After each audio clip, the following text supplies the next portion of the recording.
Arsenal kwenye nafasi ya kwanza na alama 61, Man City kwenye nafasi ya pili na alama 56. Aston Villa kwenye nafasi ya tatu, wanakuja kutolewa na timu ambayo imecheza kwa sasa na alama 51. Manchester United or simply Manchester United, Man United, the biggest team in the whole world and some parts of heaven. GGMU. Haru utakavotaka. Vile unataka kuita. Yani take your time, relax na. Yes. There are so many names. United. Ligi kisha leo hii automatically wako top 4. Kutoka kwenye top 4. That is what people don't want to. It's a fact. It's a fact. Where's the lie? And you know, you cannot fight with facts. Yeah. Facts are facts. And they are stubborn.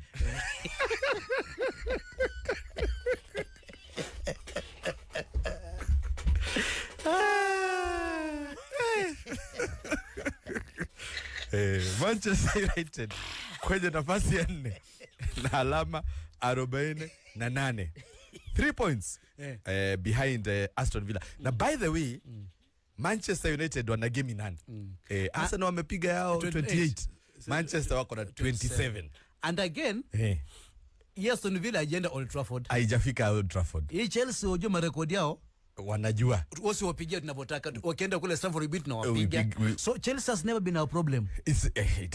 We have many problems. Tumepiga the best teams in England. Tumepiga Man City. Number 2. Now number 2. So number 5. Number 5 anatuambia nini? Who are you? So hizo ni 6 points. Chukua kwa Aston Villa na kwa Chelsea. Hiyo itakuwa reduced to 7. Arsenal, Manchester City.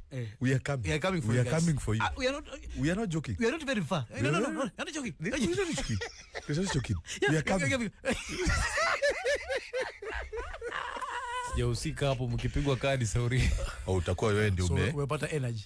Na yeye ndio atakuwa umechangia. Amechangia. Kwa sababu kijo sisi watatu ndio tunajua we know what we are doing. Unless ikilik. We know it.